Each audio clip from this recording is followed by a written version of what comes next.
नमस्कार, मैं हूं राहुल वर्मा और आप देख रहे हैं आज तक 24 न्यूज। कासगंज से एक ऐसी बड़ी खबर सामने आ रही जिसने कानून व्यवस्था पर सवाल खड़े कर दिए हैं। बड़ा सवाल है कि कासगंज की सपना का सपना टूटा।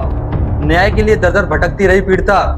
जी हां, कासगंज की रहने वाली सपना आज न्याय के लिए पुलिस अधीक्षक के दरवाजे पर गुहार लगा रही है। मामला बेहद चौंकाने वाला है। घर में रेनोवेशन चल रहा था, इसलिए परिवार ने अपने कीमती जेवरात, जी हाँ, करीब 80 लाख रुपए के जेवरात एक बैग में पैक करके दुकान पर सुरक्षित रख दिए। लेकिन जब कुछ दिन बाद महिला एक कार्यक्रम में जाने के लिए जेवरात निकालने पहुंची तो उसके पैरों तलों जमीन खिसक गई। बैग खाली, 80 लाख रुपए के जेवरात गायब हो गए। घबराया हुआ परिवार तुरंत कासगंज पहुंचा। कोतवाली लिखित शिकायत दी गई, लेकिन आरोप है कि पुलिस अधीक्षक ने गंभीरता नहीं दिखाई। पीड़िता का कहना है कि हमें कहा गया कि चोरों की तलाश करो, पुलिस भी देख रही है। लेकिन सवाल यह है, क्या 80 लाख की चोरी कोई मामूली घटना है? क्या पुलिस की यही जिम्मेदारी है? इतना ही नहीं, जब पीड़ित परिवार को शक हुआ और नामजद तहरीर दी गई तब भी कार्रवाई नहीं हुई। 3 महीने बीत चुके हैं इस बात को। आरोपी खुलेआम घूम रहे हैं, पीड़ित परिवार को धमकियां दे रहे हैं और हमारा कोई कुछ नहीं बिगाड़ सकता। अब बड़ा सवाल, क्या आरोपी को मिल रहा है संरक्षण? आखिर क्यों नहीं हुई अभी तक गिरफ्तारी? क्यों नहीं हुई बरामदगी? 80 लाख का जेवरात। पीड़िता सपना ने मीडिया के सामने आकर पुलिस पर लगाए गंभीर आरोप। अब मामला थाने से निकलकर पहुंच चुका है पुलिस अधीक्षक के दरवाजे में। देखना होगा क्या कार्रवाई होगी, अपराधी पकड़े जाएंगे, सपना को उसका न्याय मिलेगा, सपना को उसका हक मिलेगा।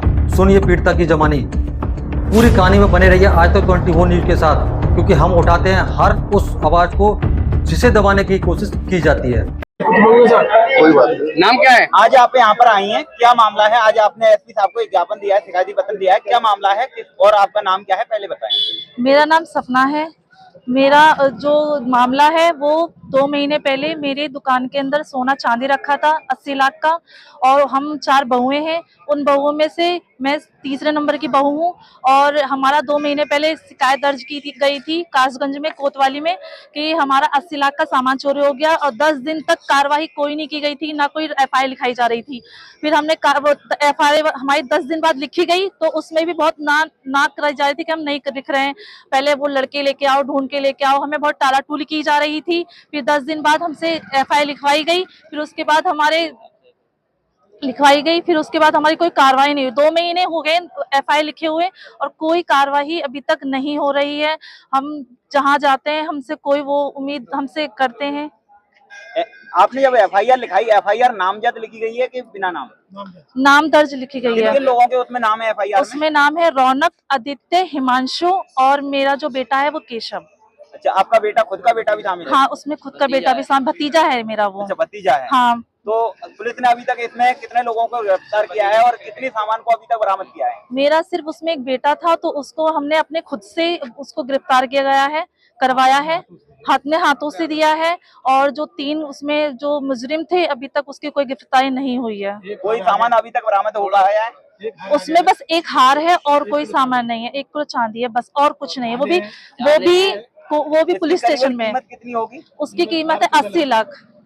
और करीबन कितने कीमत का सामान है जो आपको अभी तक बरामद हो चुका है? 80 लाख रुपए है। बरामद कितना हो चुका है? बरामद 12-13 लाख का बरामद हो चुका है।